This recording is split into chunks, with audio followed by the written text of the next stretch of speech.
Is up, ladies and germs? It's Ryan. It's good to see you, author on the book on, where's my book? Here it is. My book on digital marketing for plumbing and HVAC contractors. Also the host of Blue Collar CEO. It's good to see you. Thanks for stopping by because I know you are busy. Hey, somebody just tagged me on a post in Facebook, and I thought, man, I got to do a video on this because I can't believe I haven't done one. The question, actually, let me see if I can read it. Oh, here we go. So here's the question on this Facebook post that somebody tagged me in. So this person asked, I'm not going to say their name.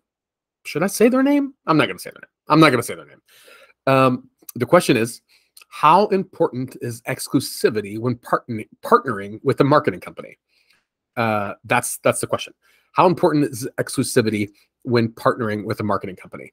And I love this question so much because I have friends of mine. I've got a lot of friends who are contractors just like you. And so this is something that I like to pick their brains and help understand what it's like from your perspective, and also kind of share some insights what it's like from a marketing agency, kind of from our perspective. So from you, let me recap what I think is important, and you tell me if I'm crazy. It's if you're plumbing, if you're an HVAC, if you're a home services company at all, you really need to phone the ring. Your business lives or dies by the phone call. That's it. So it's really important to make sure that you can trust and rely who's getting you the phone calls. It's obviously at that point, it's one of those things where it makes sense to go, I want to know whoever I'm hiring that their one focus is on helping my phone ring. Not the guy across the street, not the guy on the other side of town, but my phone. I need my phone to ring. And you want to know that that company's putting their best efforts in yours, right? In your company, not someone else's company. Totally get it. Some of our biggest competitors, you probably know them, so I'm not going to say their names. They have no problem working with 3, 4, 55 shops in your town, even if you're all on the same block. They don't care. They kind of run you through the same thing. And that's fine. That's their business model. But for you, it totally makes sense. And I understand how important it is. It does create one of these sort of things of, it's helpful for a contractor like you to understand what that also means for a marketing company when you expect and ask for exclusivity.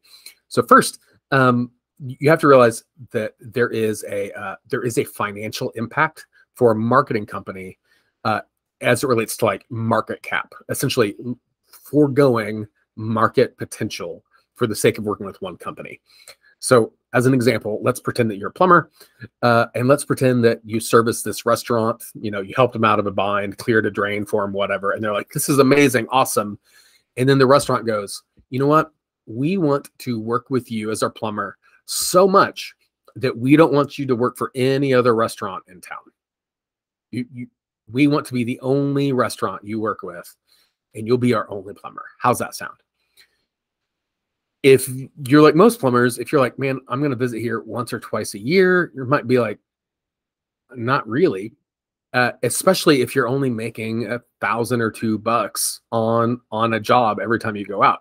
It might be one of those things that it just feels like you're giving up too much opportunity working with other customers just to commit to only working with one in town.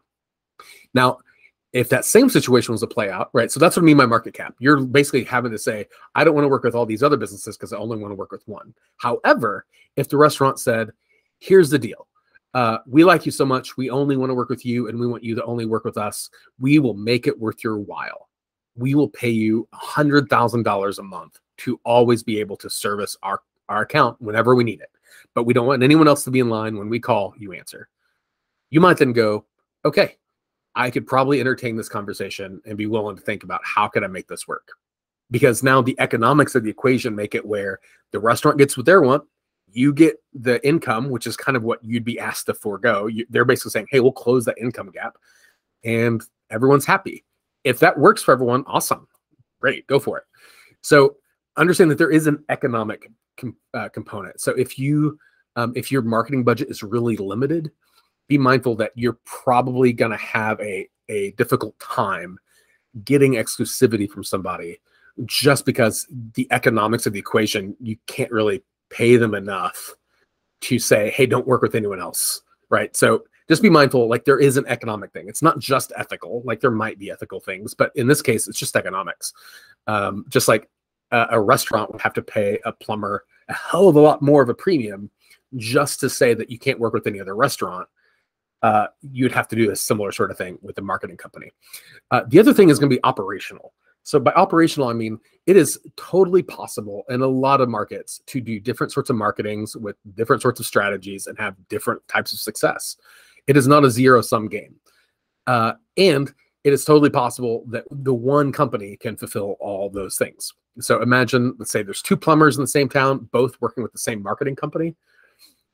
If the marketing company is large enough, if there's a diverse enough staff, it's totally possible that this marketing company can actually have 2 different teams doing 2 different strategies and 2 different mixes for 2 different companies. Each team is now doing 100%, but doing 100% in different things. Both of those things be very effective for the company they work with, right? So plumbing shop number 1, they feel like they're getting the best efforts because they are. That team is isolated. They're a silo, however that works. And they're getting their best efforts. But plumbing company number 2, they have a different team entirely, different sort of structure, different sort of strategy mix, and they have different types of success. Both can work. So if it's a small company, you might have a harder time with that. If someone's doing the same PPC campaigns for both companies, if someone's doing the same whatever for both companies, that's a thing. But that's not what this is, right? Basically saying that it could be operationally possible if a company's large enough to be able to support 2 different marketing mixes from 2 different teams for 2 different companies, and there not really be a conflict. They can still fulfill to the highest degree possible for 2 instead of just 1. Now, here's the other thing. The other thing is like, let's call it geographic density. And by that, I mean a company's ability to service an area. So if you were, let's say you're a one-man shop and you're in the middle of Houston and you're like, I want market exclusivity for Houston, totally cool. There are millions and millions and millions of people in that particular county alone that one person cannot service it. In fact, if there are 2 companies trying to service it, there's still more. Like literally, there's probably enough sort of spread there for 10 or 15 companies to have a really good living serving people in just one specific town, if the town is large enough, right? There's just enough people. It's just a math problem. However, if you're in a really remote area, if you're kind of in rural Kansas, rural Iowa, it might be difficult. So you might need every customer you can possibly get your hands on because you're not in a super dense area. So those things could come into effect too. So if you're in a really remote area, you might feel like I need every advantage working in my favor. That totally makes sense. However, if you're in a really dense metro, LA and New York, Houston, whatever, it's going to be one of those where it's like, guys, there's plenty to go around. And again, if you want to pay to keep someone else from working with somebody, like you totally have that right. There are coaching groups who do this really well. So one of them that comes to mind right now is Nexstar. This is not an endorsement of Nexstar, right? We're not Nexstar partners. This is one of these things of like, they basically have population. They have quantity caps based on population. So the larger the city, the more clients that they'll work with in that area. The smaller the city, the fewer the clients they'll work with in that area. So there's still limited capacity for the coaches, the training, the resources that Nexstar provides. It can be similar for a marketing vendor too. If you're in a large enough area with a large enough mix and there's a large enough sort of diversity at play, you can probably get away with the same company doing multiple things.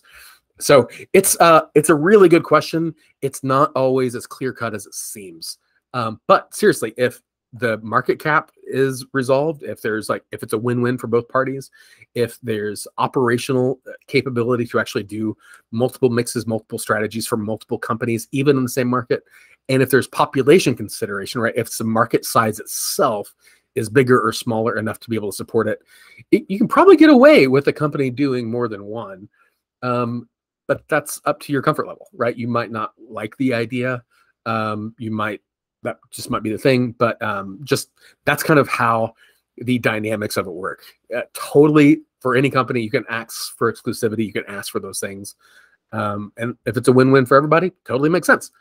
So right now we're having to, like at DP, we're having to like figure this out and kind of adjust it too, about how we adjust as markets change, as markets grow, as people are adding more and more GMBs in a broader area. Like, how do we resolve that sort of impact as the clients we work with grow, like, okay, now that expansive territory, how do we also protect them and us and all the same things? So everybody's in a win-win, because that's really the goal. But I would love to hear from you, because this is a topic that a lot of people get really opinionated on, but I'd like to hear your thoughts. So leave a comment. Tell me what you think. Do you want exclusivity? Are you comfortable paying a premium for it, like to close the market cap problem? Or do you live in a larger market where it's not really an issue? I'm just curious to hear from you. Like, how do you think about it? How do you resolve it? Leave a comment. I'm curious to see what you say. We'll see you next time.